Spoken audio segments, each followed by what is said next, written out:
이승만TV 시청자 여러분 안녕하십니까? 주익종입니다. 청년을 위한 역사 힐링 시간인데요. 오늘은 1980년대의 민주화는 권위주의 정권의 유화적 변신이다 라는 그런 말씀을 드리도록 하겠습니다. 우선 제가 드리고 싶은 말씀은 한국의 민주화라는 것이 민주화 운동만의 공로는 아니다라는 겁니다. 자, 보통 한국의 민주화에 관해서 좌파는 그것을 이승만, 박정희, 또 전두환으로 오랫동안 이어진 독재 정권이 국민의 가열찬 민주화 운동에 끝내 굴복한 것으로 봅니다. 좌파가 장악한 한국사 교과서에는 이승만, 박정희, 전두환 정권은 악이고 민주화 운동은 선이라는 그런 선악구도로 현대사가 서술되어 있습니다. 그리고 그 기저에는 민주화 운동 세력이 민주화의 1등 공신이라고 하는 그런 의식이 깔려 있습니다. 그러나 한국의 민주화는 1948년 이래 선거와 헌정 질서가 쭉 계속되어 온 것과 또 경제 발전을 통해서 두터운 중산층이 형성된 것을 빼고는 설명될 수가 없습니다. 민주화 운동을 열렬히 했기 때문에 민주화가 된 게 아니라는 것입니다. 공산 일당 독재나 또 1인 독재 그런 나라들과 달리 우리나라에선 한국에선 권위주의 정권 아래서도 민의의 표출 장치로서 선거가 계속 시행되었습니다. 그 선거는 요식적인 그런 행위가 아니었습니다. 자유민주의식을 함양한 중산층이 그 선거에 적극 참여해서 자신의 의사를 표현했고요. 그를 통해서 한국의 민주주의는 단련되어 왔다고 할 수 있습니다. 특히 1980년대의 그 민주화는 권위주의 50 정권의 유화적인 변신, 즉 부드럽게 변하는 그런 유화적인 변신을 통해서 달성되었습니다. 잘 아시다시피 50 정권은 초기에 매우 억압적이었으나 1983년부터 유화 조치를 취했고요. 마침내 1987년에 최대 양보를 해서 대통령 직선제를 수용했습니다. 그 이후에 한국은 선거를 통한 평화적 정권 교체가 이루어지면서 한국의 민주주의는 확립되었다고 할 수 있습니다. 결국 1980년대의 민주화란 권위주의 정권의 유화적 변신이었다라고 할 수 있습니다. 잘 아시다시피 5공화국의 권위주의 정권, 즉 전두환 정권은 흠결을 안고 출발했습니다. 유신체제가 무너진 후 많은 국민이 민주화의 기대를 품었습니다. 사진에서 보시는 위에 두 장의 사진이 1980년도 봄에 그 서울대에서의 시위 그리고 서울역 앞에서의 시위에 관한 사진입니다. 일명 서울의 봄이라 불렀습니다. 그러나 신군부의 등장으로 물거품이 되었죠. 전두환 신군부는 12.12 사태부터 5.17 조치 또 5.18 광주사태 진압으로 이끄는 이례적으로 긴 쿠데타 과정을 거쳐서 권력을 잡았습니다. 출발점에서 큰 흠결이 있었습니다. 이 5공화국 권위주의 체제는 유신체제의 아류라고 할 만했는데요. 즉 대통령 선거인단의 간접선거제를 택해서 정부 선택권은 국민에게 주어지지 않았습니다.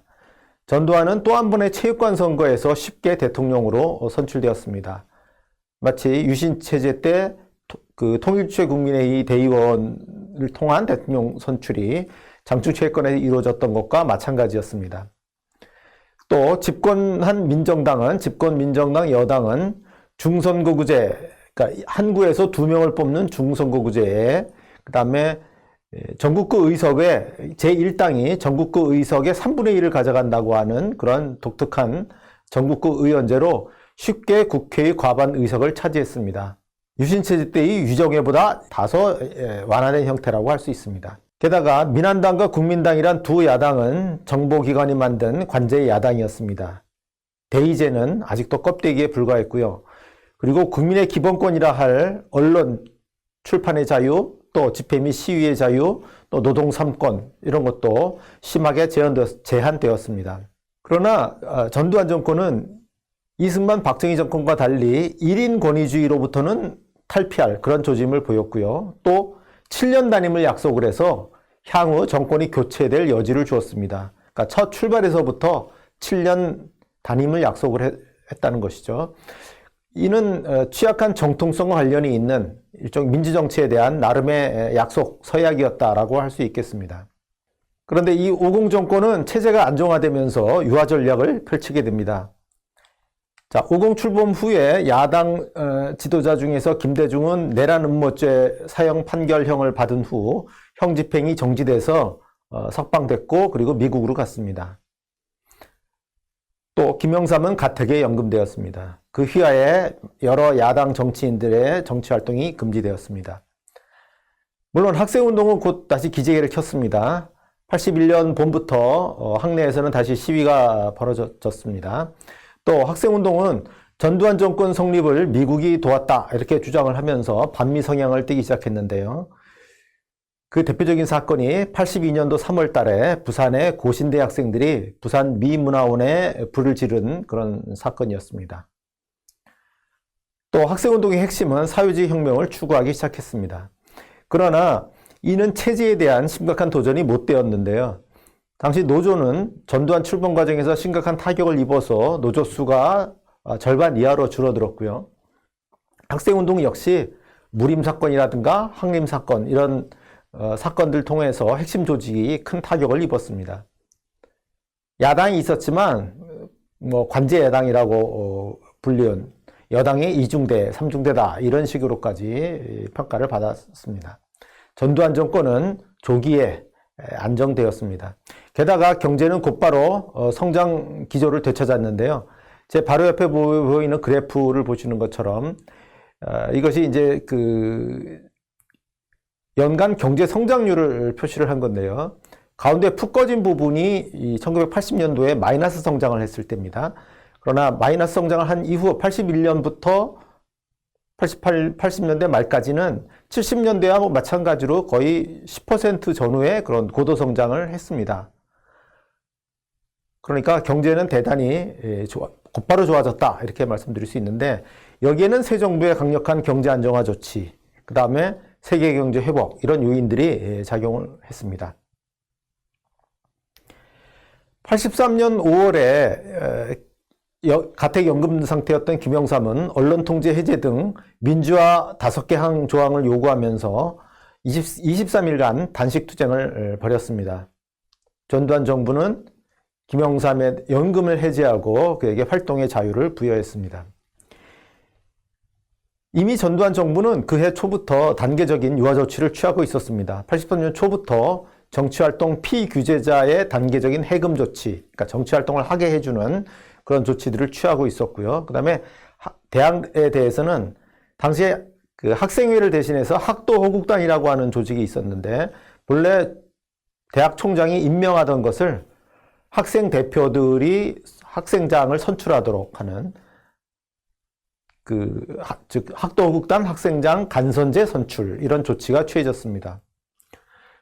그리고 특히 83년도 12월에는 그 대학의 해직 교수들 또 재적 학생들의 복직과 복교를 허용했고 또 대학교 내에서는 학생들의 집회와 시위를 허용을 했습니다. 즉 학원 자율화 조치가 취해졌습니다. 이를 전두환 정부의 유화 정책이라고 불리는데 이 덕분에 1984년부터 유화 국면이 조성되었습니다. 전두환 정부가 왜 유화 정책을 썼는가에 대해서는 그 석사학위 논문들이 한 2편 정도 나와 있고요. 그 정치학자들의 본격적인 연구는 그다지 많지 않은 것 같습니다. 그런데 그 연구들을 보면은 이 유화 정책은 뭔가 위기 상황에 몰려서 어쩔 수 없이 택한 수동적인 조치 이런 게 아니고 능동적 조치였다 이렇게 평가를 합니다. 즉 정권 출범 시에 뭔가 취약했던 정당성을 만회하기 위해서 이제 자신감이 있고 그래서 그런 정당성을 만회하려는 자신감 있는 조치였다 이렇게 평가를 합니다. 그런데 이 유화 국면 하에서 민주화 운동 세력이 급성장을 하게 되는데요. 유화 국면에 제야 정치 조직과 민주화 운동 단체가 크게 늘어납니다. 민주화 운동 청년연합, 민청년이라고 약칭을 불렸는데 나중에 국회의원과 장관까지 했던 김근태 씨가 의장으로 있었던 조직이죠. 민주화운동 청년연합이 83년도 9월에 만들어졌고요. 그 다음에 야당 정치인들로 즉 야당의 김영삼 또 김대중을 따르는 정치인들이 이 민주화 추진협의회 민추협을 84년도 5월에 만들었습니다. 김대중 씨는 당시 미국에 있었기 때문에 자신의 대리인을 내세워서 이 민추협을 구성했습니다. 또 84년 12월에는 문인들이 중심이 돼서 자유실천 문인협의회라는 것이 또 만들어졌습니다. 이런 반정부 내지 반체제 성향의 정치, 사회단체들이 대거 조직이 됐는데 그 중에서도 특히 김영삼과 김대중 양인이 이끄는 민추협은 각종 성명서 발표나 집회 등을 통해서 정부에 민주화를 요구했습니다. 84년에 서울대 연구대 등에서는 간선제 학도호국단을 대신해서 직선제 총학생회가 출범을 해서 학생운동을 주도했습니다. 이때부터 대학은 반정부, 반체제 학생 집회와 시위가 자유롭게 벌어지는 해방구가 되었습니다. 그러니까 그 전에는 경찰이 대학 내에 상주를 하다가 누군가가 시위를 주동하면 바로 체포해서 잡아가는 이런 식이었는데 이제 학내에서는 경찰이 철수를 한 거죠. 학내에는 더 이상 경찰이 진주하지 않고 그래서 대학 내에서는 자유롭게 학생 집회와 시위가 벌어지게 됐고 일종의 해방구처럼 되었습니다. 이 학생운동의 핵심 세력은 민족해방, 민주주의 혁명을 지향하면서 극한투쟁을 벌였습니다.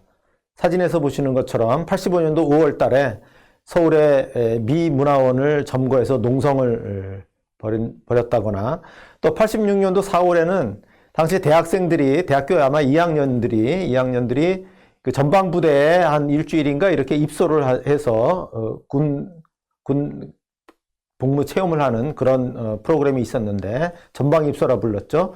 그런데 이 전방입소를 반대한다 이러면서 그게 무슨 양키의 용병교육이다 이렇게 하면서 전방입소를 반대하면서 서울대생 2명이 서울대 단과대 학생회장 2명이 분신 자살하는 그런 사건도 있었고요. 또 11월 달에는 건국대 점거농성 사건이 있었습니다. 건국대 점거농성 사건은 뭐 단일 사건의 구속자 수가 사상 최대 1000명 가까이 그렇게 기록했던 사건입니다.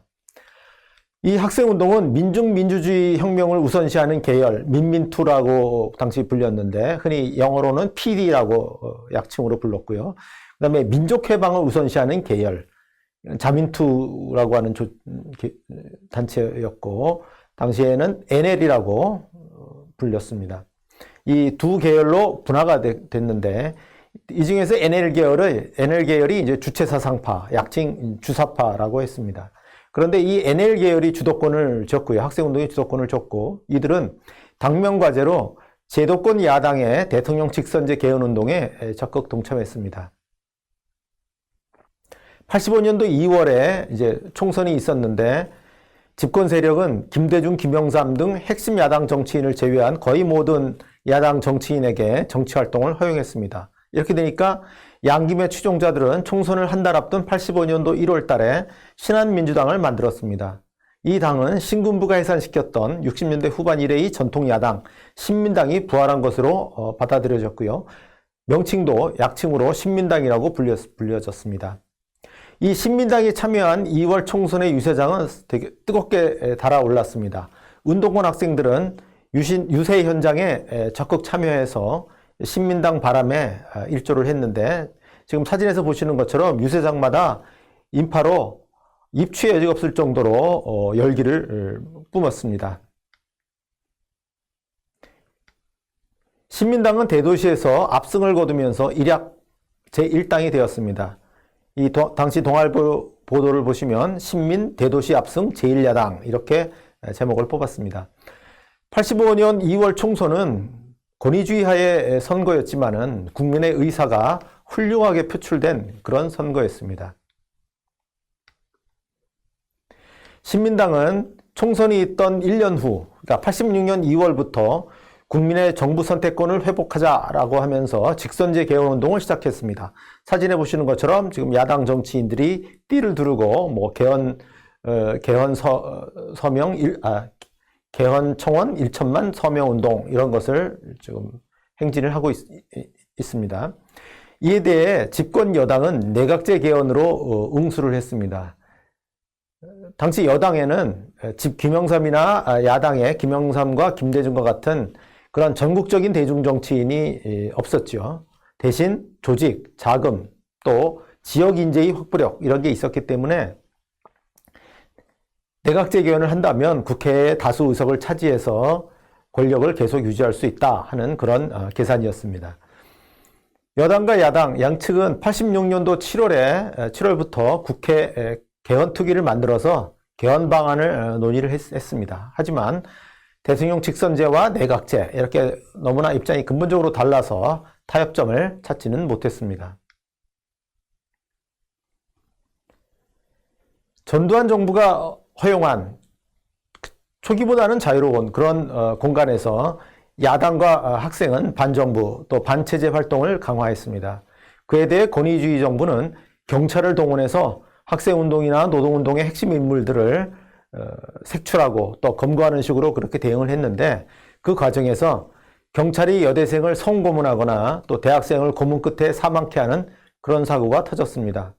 86년 7월에 부천경찰서의 한 경찰관이 여대생에 대해서 성추행을 하면서 수사한 그런 사건, 당시 성고문 사건이라고 불렸는데 그런 여대생 성고문 사건이 터졌고요. 또 87년도 1월, 한 6개월 지났어 87년도 1월에는 치안본부의 그 서울 남영동 대공분실에서 서울대생을 연행해서 그 선배의 소재지를 불라고 그렇게 추궁하면서 고문을 하다가 그 학생, 즉 박종철 군이죠. 박종철 군을 물고문하다가 죽게 하는 물고문 치사 사건까지 일어났습니다. 이런 사건들은 수많은 검거, 조사, 또 강압적인 조사 뭐 이런 것이 자행되다 보면 일어날 가능성이 매우 높은 사고였습니다. 그러나 이 사건들이 어쨌든 터지면서 전두환 정부의 도덕성은 땅바닥에 떨어졌습니다. 의원내각제 개헌이 여의치 않자 전두환은 87년도 4월 13일에 기존의 대통령 간선제 헌법을 유지한다는 호언 조치를 발표했습니다. 일명 4.13 호언 조치라고 하는 것입니다. 즉 체육관 선거를 치르겠다는 발표였는데요. 국민의 불만은 비등하고 양김은 기존의 신민당을 탈당한 후에 새 야당을 창간하는 데 나섰습니다. 아래쪽 사진에 보시면은 강목을 들고 당시 이제 중앙정보부, 그러니까 안기부죠. 안기부의 사주를 받은 폭력배들이 통일민주당의 새 야당의 창당을 방해하는 그런 모습입니다. 그런데 전두환은 사태를 낙관했던 것으로 지금 평가를 받습니다. 야당 동향에 대해서 정보기구가 잘못 보고를 한다든가 이렇게 해서 전두환은 이렇게 4.13 호언 조치를 해도 사태가 넘어갈 것이다. 사태를 넘어갈 수 있을 것이다. 이렇게 이제 했던 것입니다. 그런데 5월 하순에 경찰이 박종철 군 고문치사 사건을 축소 조작한 사실이 폭로돼서 마침내 정권에 대한 국민의 분노가 폭발했습니다.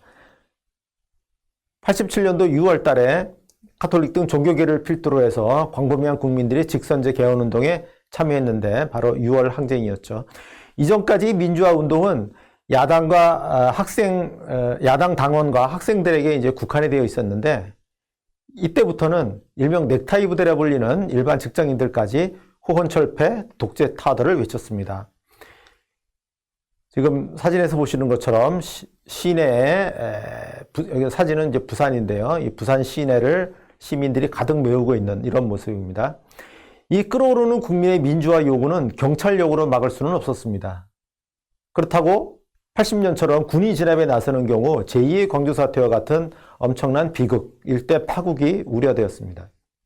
물론 실제로 집권 세력이 군 투입을 진지하게 고려하거나 논의한 바는 없었습니다. 군 투입을 해서는 예를 들어 사태 수습도 안 될 뿐만 아니라 설령 수습이 되더라도 엄청난 그 유혈 사태가 벌어질 것이고 그 후에 예를 들어서 1988년도에 올림픽을 어떻게 치르겠느냐 하는 그런 판단이 있었다고 보입니다. 이 위기 상황에서 집권 세력은 최종적으로 직선제를 수용하는 일대 반전을 선택했습니다. 바로 6.29 선언이었습니다. 어떻게 6.29 선언이 나왔는가, 또 누가 어떻게 6.29 선언을 결정했는가 하는 것은 사람들의 흥미를 끄는 질문입니다. 지금까지 알려진 바로는 당초 노태우는 좀 주저했으나 전두환이 설득해서 결국 이 두 사람이 결정한 것으로 그렇게 알려져 있습니다. 그러나 6.29 선언의 주역이 누구인가 하는 것은 크게 중요하지 않을 수도 있습니다. 당시 국민들의 저항의 규모와 그런 강도를 고려했을 때 직선제 개헌 요구는 수용할 수밖에 없었다고 판단이 됩니다. 다만 양인이 이 노태우, 전두환 양인이 이런 6.29 선언의 결정을 할 때는 김영삼, 김대중의 동시 출마 가능성을, 그래서 그 경우에 자신들이 승리할 가능성을 고려했을 수는 있습니다. 예, 여야 합의로 이제 대통령 직선제 등을 규정한 민주헌법이 마련되는데요. 이 합의에는 불과 한 달밖에 걸리지 않았습니다. 이 새 헌법은 박정희 때의 60년대의 3공화국 헌법을 기본틀로 하면서 약 몇 가지를 좀 달리했습니다. 예를 들어서 대통령 5년 단임제, 지금까지도 쓰이고 있죠. 5년 단임제는 상당히 특이한 제도인데, 이것은 노태우, 또 김영삼, 김대중, 당시 유력 후보들의 이해관계가 합치된 결과였습니다. 그러니까 설령 그때 그 87년 선거에서 자기가 못 되더라도 그 다음 기회를 엿볼 수 있다 하는 점에서 5년 단임제를 합의를 한 겁니다.